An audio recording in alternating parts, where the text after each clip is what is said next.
Today is the day the Lord has made. Let us rejoice and be glad in it.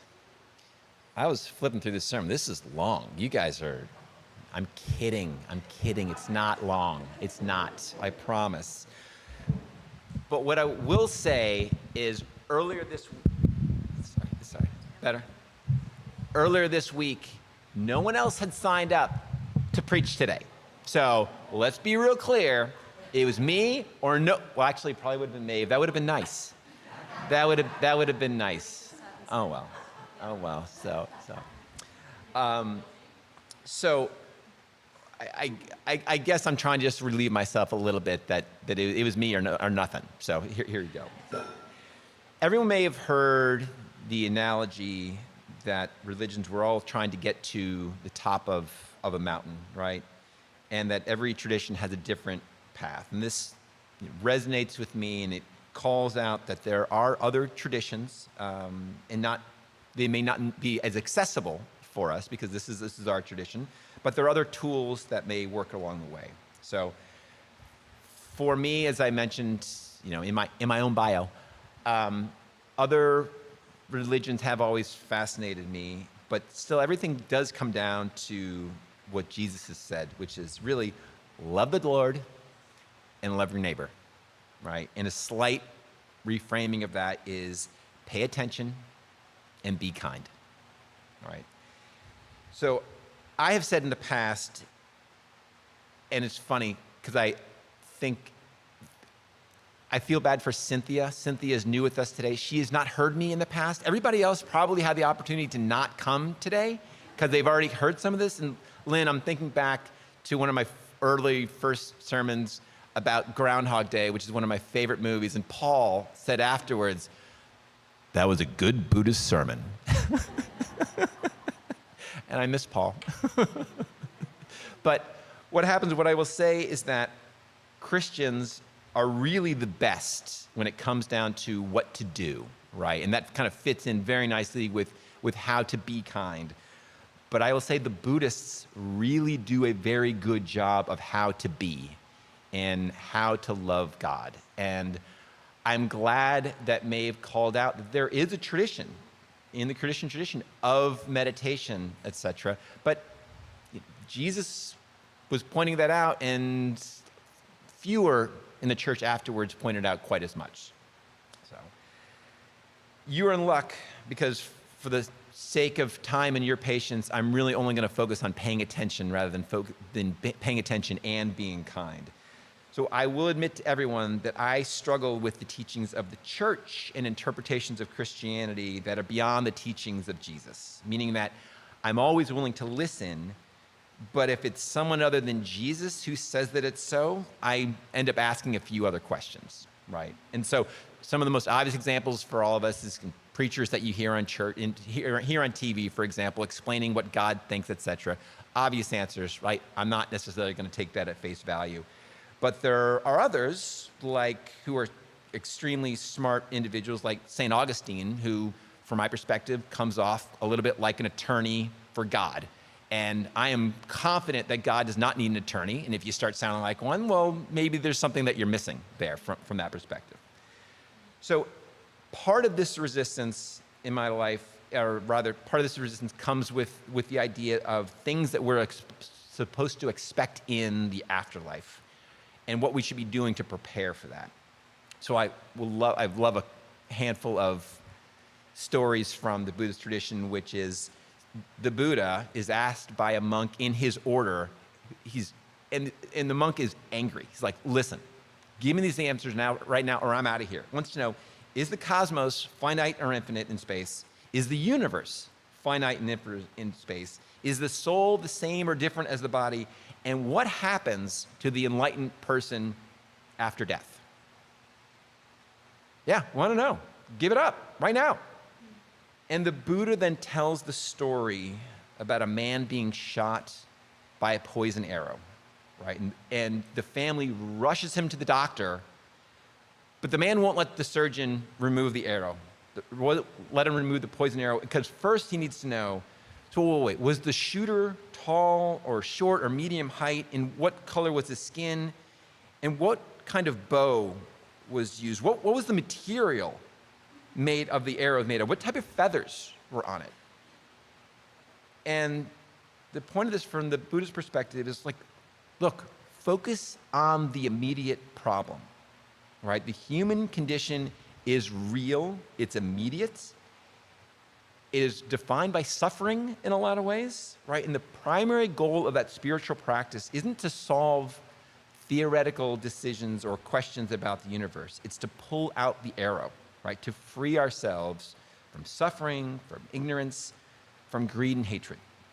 And the other part is the intellectual distraction, which is metaphysical speculation. Feels good. You feel smart. You feel like you're putting in the work and that you're doing important work by wanting those answers before taking action to heal or to sit in stillness to prevent us from actually transforming.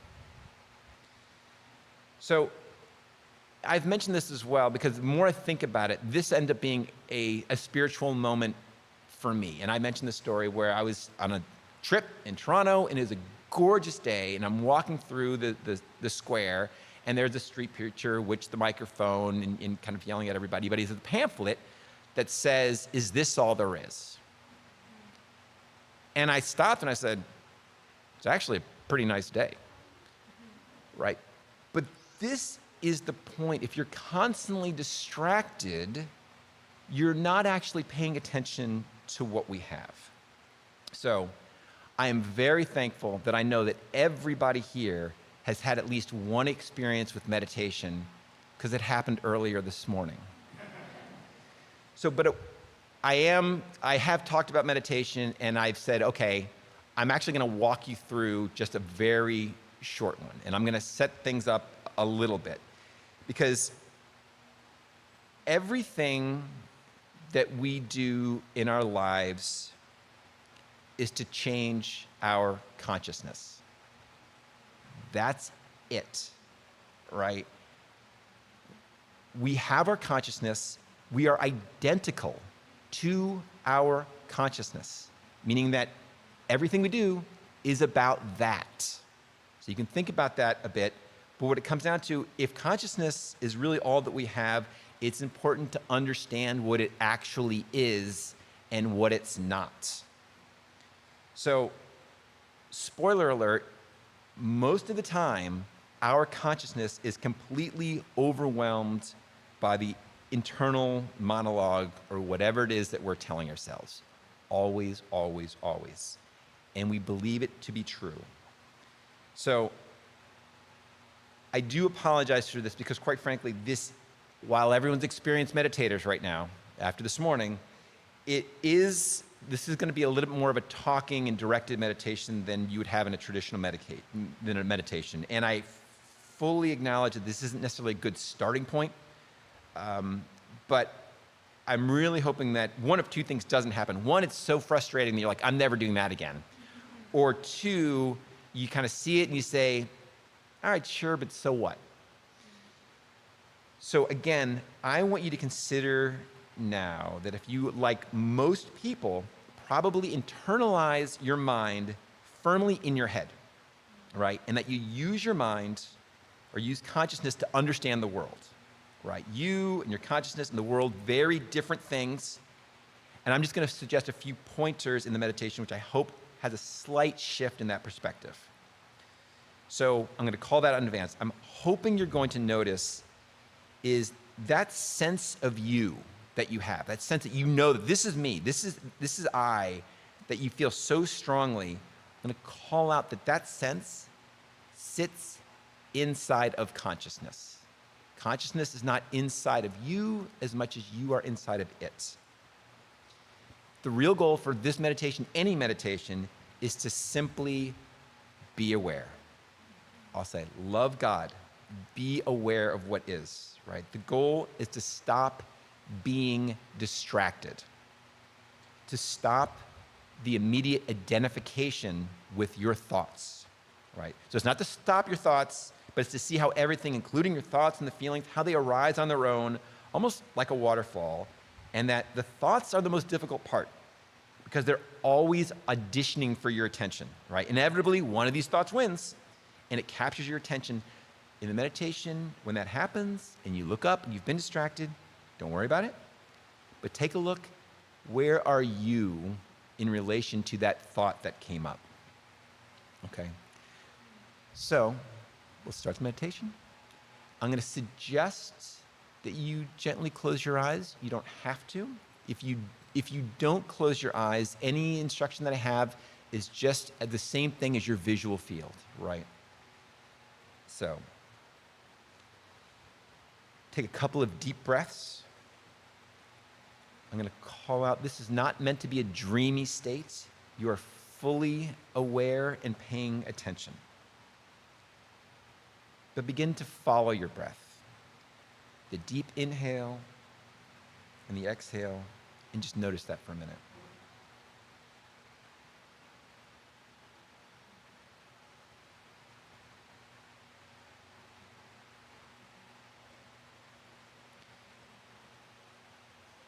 And now notice your visual field, whether your eyes are open or closed. And if they're closed, notice that it's dark, but not fully dark, right? There's shapes and shadows there. So keep your visual field active, as it were. If your eyes are open, just look at the whole expanse of what you see in front of you. Have a very wide view of everything.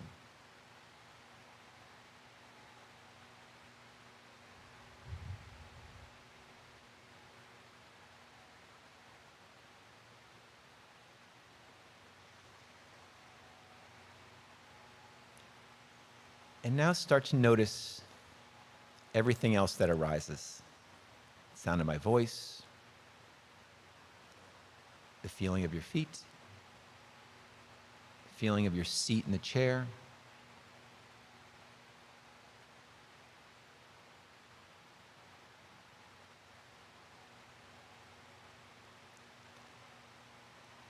Now I'm just going to direct you to feel the sensation that is the front of your face. The tinglings or tightness, the front of your face.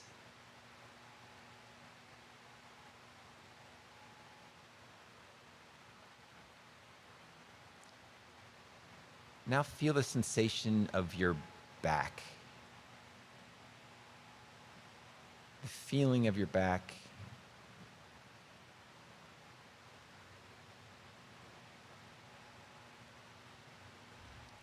Now feel the back of your head, the feeling of the back of your head.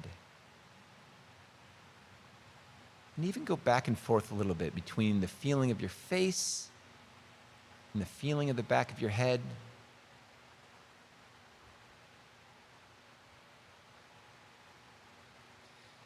So are you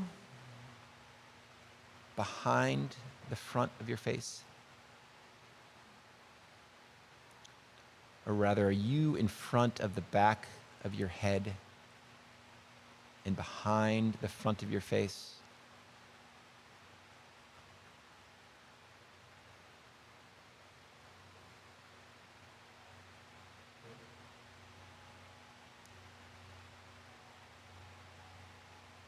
Now you can gently open your eyes a moment so that everybody has their eyes open, but keep your visual field very active, have very, very, as wide as you can. Keep your peripheral vision in play and look at everything as if it's a single pane of glass, almost like you're looking at a movie screen, but instead of the movie, you're looking at the screen itself.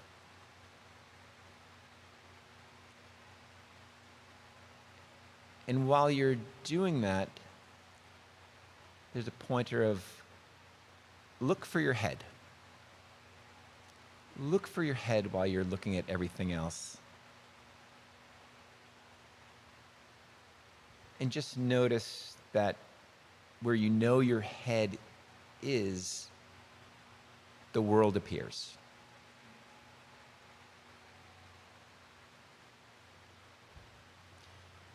And take one last deep breath.